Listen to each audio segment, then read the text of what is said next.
Thank you, everybody. If you want to ask a question, please raise your hand, and the folks over here will come give you the mic when ready.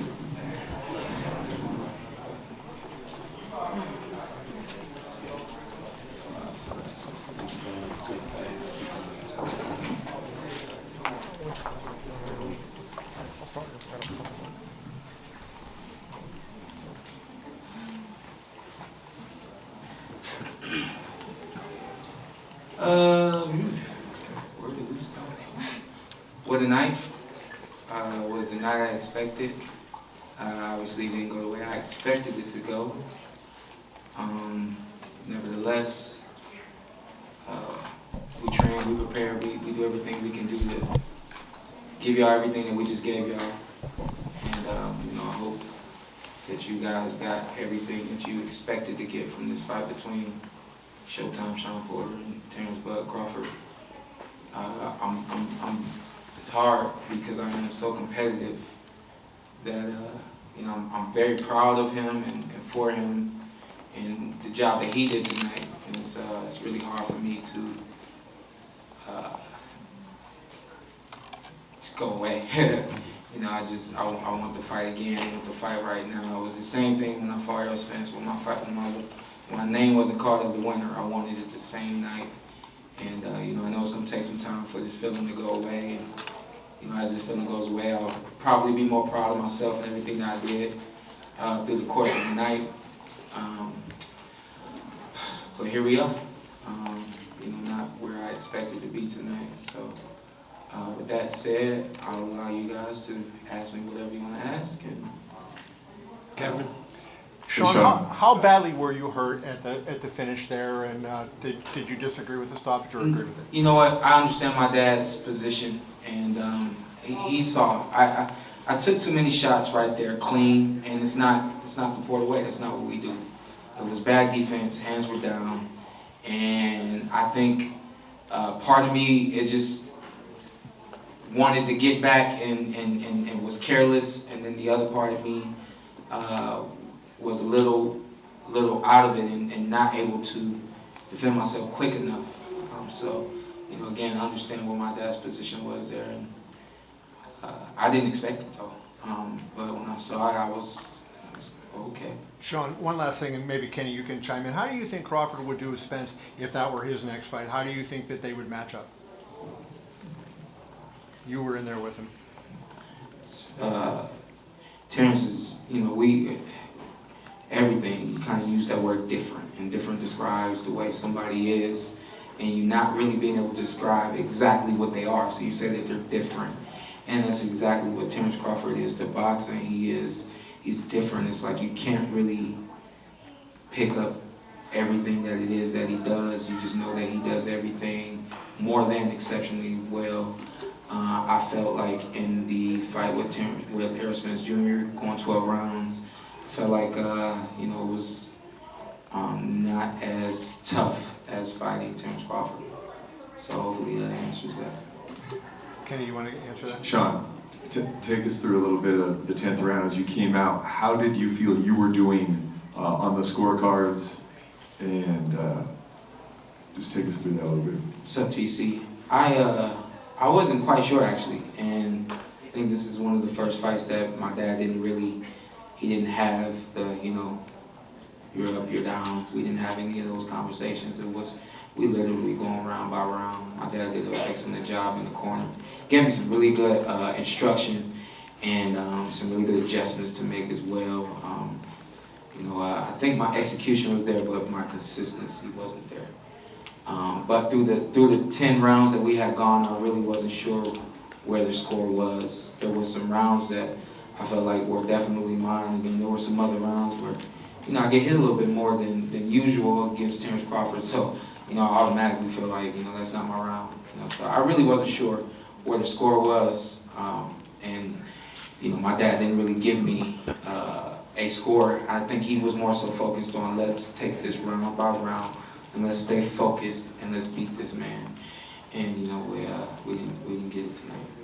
Did you feel it was a little bit of a flashback for you to the Spence fight? I believe same thing, right? 10th round. You know what? I didn't until being in the background and someone saying, hey, when did that happen? And I was like 10th round, exact same thing, you know what I mean? So no flashbacks. You know, I did the best I could to stay in the moment and do the best I could in the moment, but you know, collectively, I spoke with Barry just very shortly in the back room, and we agreed that I didn't get him uncomfortable the way I intended to, and I let him find his comfort zone and work in it. And you know, it's just what you cannot do against Terence Crawford, and I allowed that tonight. Great Too effort much. I allowed that too much tonight.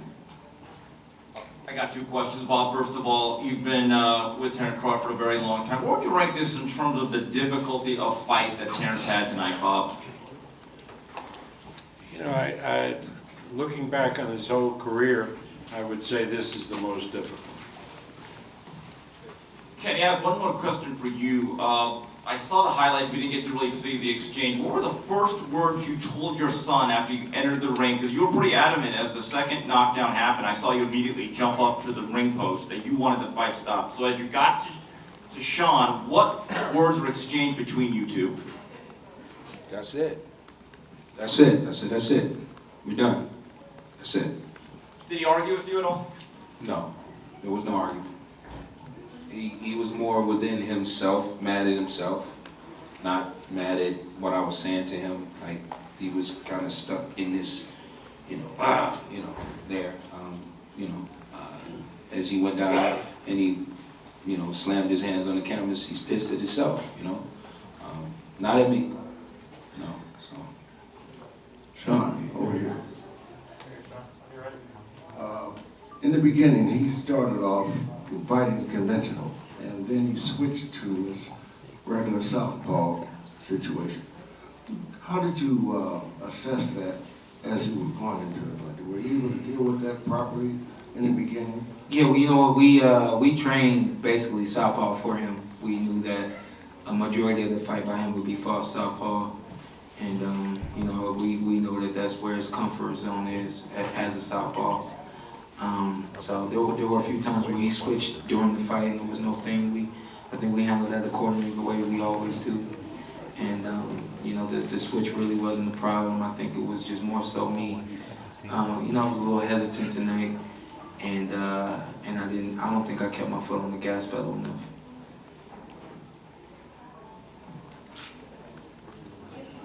Shawn, when that first knockdown came in the 10th, did you feel like you were wilting to Crawford's pressure? Because it seemed like at that point the fight was dead even. No, I didn't. I thought that, even the movement and the moving backwards, moving to the side and things of that nature, I felt like I was doing what I needed to do and what I wanted to do. I didn't feel like it was him pushing me forward or anything like that. So I thought that the fight was going accordingly. You've literally fought everyone, and look, I mean, the heartbreaking scene of you pounding that canvas at the end of the fight, there was a lot of anguish there. You've done everything. Do you think you'll be back, or could this be it for you, or what are the reasons to continue your career having fought everyone like you have? Yeah, you know what, it's a great question, and I think I kind of expected that question because of fighting everyone. I'm prepared to retire. I was prepared to announce my retirement tonight. Win, lose, or draw, even if it was a draw, they were telling us we were gonna have to do it again. I was not gonna do it again. I'm announcing my retirement right now. Great career. Hall of Famer.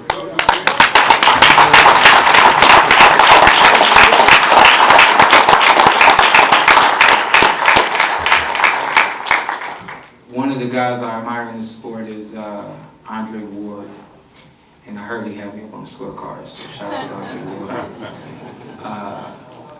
One thing, I kind of hang on to every word that Dre says. I really admire him and everything that he's been to this sport.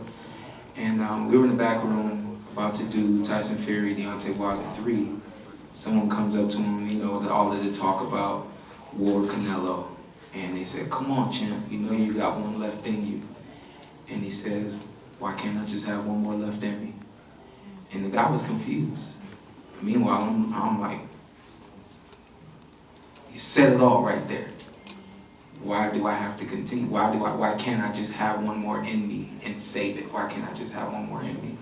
I think a lot of times the way that this sport has gone, you guys expect us to fight for 15, 20 years. You expect us to, you said, we hope he leaves this game with his health, but you never really know. I've been fortunate enough to be in some really big fights, get some really good guys, and always have my health at the end of the night. And you know, with that being said, I knew that Errol Spence Jr. was going to be my last fight. I knew that in 2017, I think it was, when he won his championship fight. And I said that he would be the last one I fought. And after we fought, I felt like there was something else, and something else was Terence Crawford. I said, win, lose, or draw, it doesn't matter. I've given this sport a great deal, from the training to the competition, and then more training. And you know, with that being said, after you fought everybody at the top, what more do you do? I'm not going to be a gatekeeper. You would look at the 4 losses and would assume that, well, you know, he could be a gatekeeper. Now, that's not the life that I want to live. I've never wanted to live the life of a fighter who fought into his 40s. Quiet as his kept, we wanted to fight when we wanted to end this when we was 30.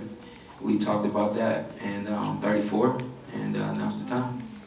Kenny, that being said, did that play in your mind as you made the stoppage, that knowing that this was probably going to be his last fight, you didn't want to? He didn't know, unless he had feelings of some sentiments of his own, but this is a conversation we haven't had. When were you planning on telling him? Now. Kenny, also, had there been, I think there's about a minute and a half left in the 10th round, had there been less time in the round, would you still have stopped it after the second knockdown? I plan on stopping it. Can you hear me? Yeah. I plan on stopping it going into the fight. I already knew this. But if there had been less time left in the round, like say... Didn't matter. If I saw what I saw, that was my plan. They can't hear up there. Please go up there. Okay. Well, first of all, everybody loves Shawn. Thank You you. know how hard you work. And the other thing is this. I commend your father for stopping the fight. Most people are criticizing your dad. But I think you and your dad, I know your relationship, I mean, are so close. No one knows what goes on with you guys. And I think that when your dad said it's over, I think that you basically said, yes, Dad, let's go. Hey, Jack. Pass the mic back.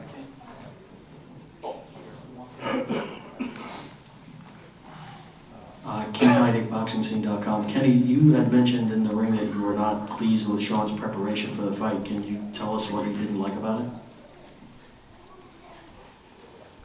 No knock against Shawn in terms of who he is, but as he mentioned earlier, when he thought that Errol Spence would be the last fight, maybe before he fought him, he thought that. I'm his father. I knew that. So I knew everything that was going to happen with him before it happened. So this was something that was coming, you know. Not to be negative towards him, but because I'm his father, I could see these things. Jeff, you can attest to this. I can see it in the training.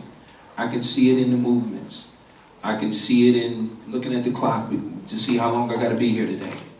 I can see it. The most important thing, more important than anything else, and I smiled, not just because it was you, Jeff, but I appreciate what you said, and I smiled. But I smiled because someone said I was criticized. Please, criticize me. Go right ahead. I love it. Because at the end of the day, which this is where we at right now, we are at the end. We're at the end. Tomorrow morning, I will be able to look out of my window at his house, right across the street from me. I will be able to play with my little G-man, those are my grandsons. I will be able to walk my dog over to his house. I will be able to hug my daughter-in-law. And I will be able to love on my son. So we won before we got here. We were already winning. It's just what's expected in the ring, but in the biggest part of this picture, when this thing is over with, I'm still his father. He's still my son, right? And we get to do that part. That's a long life of that. There's a whole bunch of that to go on, you know. So, you know, I just saw things that told me that it was time. Go ahead, Steve. Kenny, I know that you're hard on your son in the gym. I've seen that firsthand. Is it a relief now that you could just be his father instead of his trainer? Did that weigh on you at all the last couple of years, or even in this situation? Absolutely, absolutely. But when you say I'm hard on him, you got to understand the reasoning for that is exactly what we dealt with tonight. You know, I'm hard to the point of, listen, man, I need you to protect yourself. I need you to go home to your wife. I need you to go home to your kids. I need you to be able to play ball with them. I need you to still play ball with me.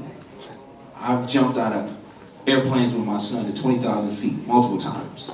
I've raced my son in cars at over 100 miles an hour. He beat me.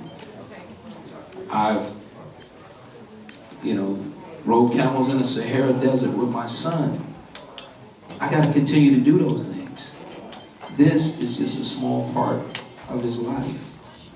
And people would ask me some time ago, he had over 270 some amateur fights. They said, why you fight him so much? Why? He was winning.